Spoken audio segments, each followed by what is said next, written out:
Hey kids, comics. Silver-haired Bronze Age babe here, yakking about her comic book collection. And today, looking at some of my Superman collection. I'm getting into the second short box that I have. This is Superman 223. It's from January of 1970. So we are now officially into the Bronze Age. And this, I may have to delve back into this story and do a separate one of this because I'm in looking at the cover. I kind of dig it. Sorry, Superman, but our tests reveal that you only have 50% of your powers, and that means we're rejecting you from our club, the Galactons. Like, haha, we don't want you in our club anyway. These books, I've had these books and working on this collection for decades and decades, and I wish I could remember when and how I got all of them, but you know, sometimes you just sometimes I just can't remember them. But I sure am glad I have them. God, these are great. Oh. You know, the giant, the 80-page giants are just so great because it's all reprints from Silver Age stuff. And I'm so glad I have this book because this particular image, Superman turns into the king of the super ants. I think that's from an Action comic book and I don't have it. But I need that image. And luckily, the giant reprints are here to help me with that. So that's just golden, isn't it? I've never really, it's like, okay, so you stripped him nude. Couldn't you even give him just a little hospital gown or something? But no, he's there in a little capsule with no clothes on. Oh, great Supro, free us from slavery. Poor devils. Yeah. This has always been a favorite cover of mine. I know I've asked this before, but she says, is this Murphy Anderson? I just think it's so classic comic book cover.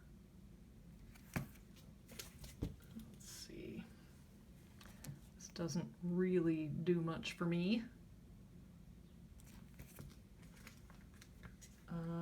This is a great, mine's in lousy shape, but it's a wonderful giant book of reprints. It's basically full of his origin stories. So the last days of Krypton and Superman's return to Krypton, which is one of my favorite stories.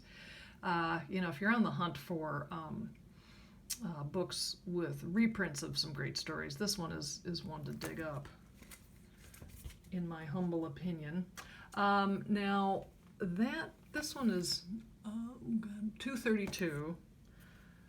233. This is 234. So the one you're missing is the Superman, the very famous Neal Adams cover, where he's breaking the green chains of kryptonite. I have it it's a key issue, so I have it in another box someplace.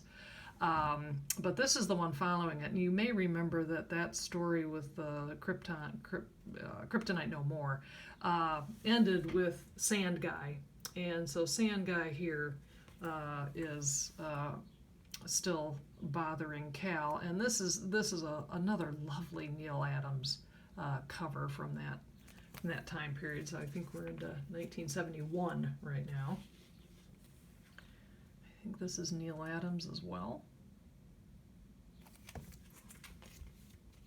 This for sure is Neal Adams. This is one of my favorite Superman stories, if only because he,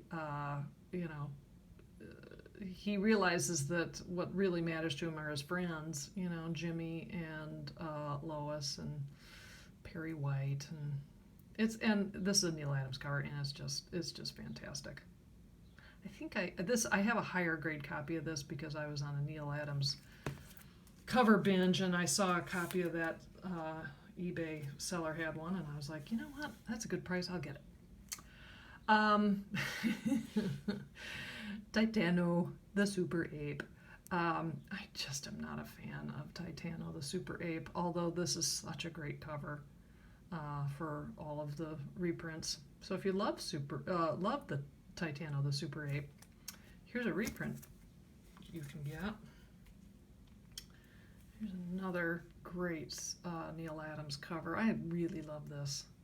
You've turned us into monsters. We don't want you on Earth anymore. Get out and stay out.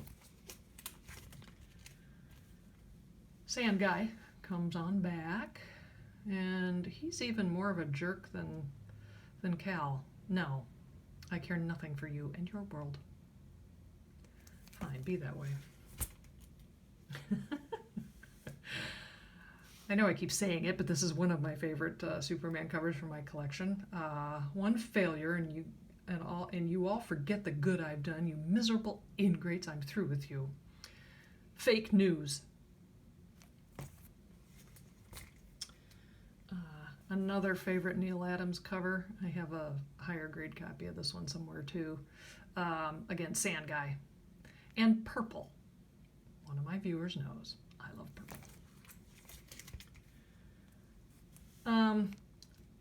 I know this is a Neal Adams cover, and I know people like it. I really don't. I just think it kind of lacks, it just feels heavy and angry and mad, and not the sleekness that I kind of associate with Neal Adams.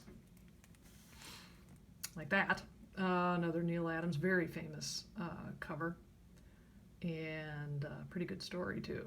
So this cover was recreated several years ago when Neal Adams did some variations on his famous covers, and so this one made the cut. And then finally we end up 1971 with this issue, number 244 from November.